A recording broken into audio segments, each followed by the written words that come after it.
Արտաշես Սարգսակ, նախ վերջին տեղեկությունները, եթե ունեք Սրբազանի առողջական վիճակի մասին, տեղյակ ենք, որ այսօր կարելի է մասնակցել, բայց ինչպիսի առողջական վիճակում է։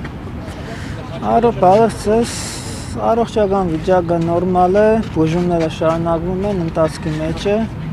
դեռ էլի խնդիրներ կան, որոնք պետք է լուծել, բուժել, մնացածը նորմալ է, խնդիր չկա, անհանգստանալու բան չկա։ Նայեք, այսօր Արդարադատության նախարարը ընդհանուր առմամբ անդրադարձել է եկեղեցու այսպես դեմ իրագործողին, ինքը իհարկե դերպես չի անվանել, բարենորոգման շրջանակում է դիտարկել հարցը, պնդել, որ այո, Փաշինյանը որպես հանրապետության քաղաքացի իրավունք ունի իր մտահոգությունները այսպես կոչված արտահայտել եւ շատ հարցերի այսպես արձագանքել,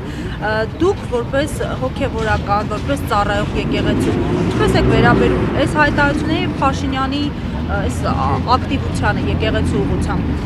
Իմ կարծիքով այսօր պետական մեքենան լծված է պետությունը քանդելու գործին, հետևաբար այդ մարդիկ, որոնք որ այսօր նախարարներ են, պարզապես չուրիմացություն է, որ իրենք նախարար են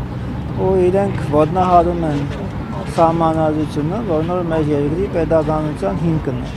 Եթե մի մարդ կարող է ոտնահարել սահմանադրությունը եւ ինքը մնալ պաշտոնյա, ուրեմն խնդիրը այստեղ արդեն մերն է, որպես ազգ, որ մեր սահմանադրությունը ոտնահարող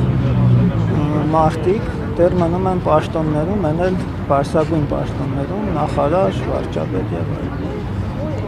Ես չեմ կարող մեկնաբանել իրենց ու իմաստը չեմ տեսնում իրենց մեկնաբանելու մեջ։ Հասկանալի է, շնորհակալություն։